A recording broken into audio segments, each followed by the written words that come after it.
Peut-être que l'Afrique ne fait pas un travail de public relations intense comme elle devrait le faire, mais la question de la fertilité, par exemple, et ce que disait tout à l'heure, je crois que notre ami du Portugal, c'est que l'impression devient la réalité. Mais je ne pense pas qu'il y ait une relation scientifique établie entre la fertilité des femmes africaines et l'effet de serre mondial. Je pense qu'il y a beaucoup, certainement, qui relèvent, à mon avis, quelque part d'une peur, hein, parce que l'Europe a du mal à atteindre son taux de reproduction démographique, et c'est vrai que l'Afrique va vers sa transition démographique. Et moi, je le vis, ma mère a eu 8 enfants, j'en ai 3, ma fille n'en veut que 2. J'imagine que c'est cela, comme ça, que cela va se stabiliser. Donc je ne crois pas vraiment que les femmes africaines soient coupables, disons, du réchauffement de la planète, même si, bien évidemment, la question de la santé de la reproduction se pose et des progrès sont en train d'être faits et ils doivent être accompagnés. Lionel, pardon. Il ne faut pas parler comme ça.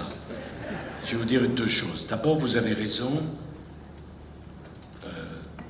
Il y a un complexe européen vis-à-vis de l'Afrique. Une forme de culpabilité, d'infantilisation. Et beaucoup de responsables en Europe ne voient pas l'Afrique telle qu'elle est devenue. C'est tout à fait exact. C'est pas très facile tout ça. Parce que quand on ne s'occupe pas de l'Afrique, on se fait engueuler. Quand on s'en occupe, on se fait engueuler aussi. Ah oui, d'accord, oui. Non, mais d'accord. Vous avez du tempérament, moi aussi. Et pas parce que vous êtes africaine et moi je suis français, on a du tempérament parce qu'on a du tempérament. Bon. Mais ça c'est vrai. C'est vrai également que je suis l'ami de Macky Sall et que Macky a fait un boulot fantastique au Sénégal. Mais ne plaisantez pas avec l'histoire de la femme africaine. Parce que ça me plaît pas. Personne ne pense que c'est la femme africaine qui est responsable du réchauffement climatique. Qui dit une bêtise pareille?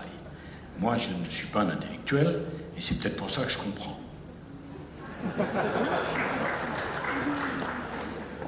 Mais quand vous avez 1,3 milliard de Chinois qui décident de mettre un terme à la politique du un enfant par famille,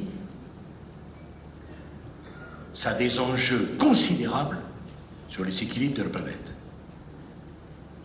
Et je revendique qu'on puisse dire à l'Afrique et aux Africains ce qu'on pense. Comme l'Afrique et les Africains doivent pouvoir dire aux Européens et aux Français ce qu'ils pensent.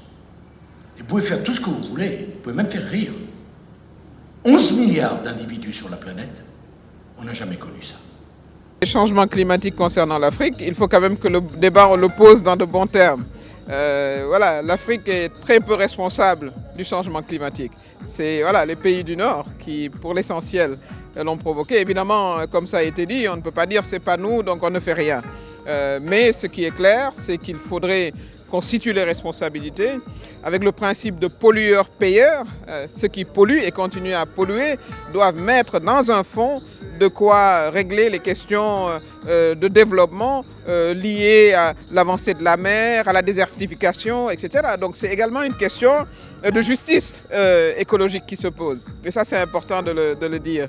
Je pense que je salue le retour du Maroc dans la grande famille de l'Union africaine. Et évidemment, avec la zone franche africaine qui va se développer, il y a des opportunités pour tout le monde. Le Maroc d'aller commercer dans 54 pays, mais 53 pays aussi de venir commercer au Maroc. Donc c'est vraiment une ouverture qui se fait. Chacun des pays pourra faire du commerce avec 2 milliards d'habitants. Ça fait quand même beaucoup plus que nos petits États. Et ça peut développer de la valeur ajoutée africaine, ça peut développer de l'emploi pour les jeunes. Et des perspectives, à mon avis, sont bonnes, sont intéressantes. C'est quand au moment où on fait le constat et le moment où on prend des décisions, il se passe tellement de temps qu'il est trop tard pour réagir. Voilà. Et pardon de mettre cette touche de gravité, mais je voulais dire à mon ami que je me sentais de sa famille.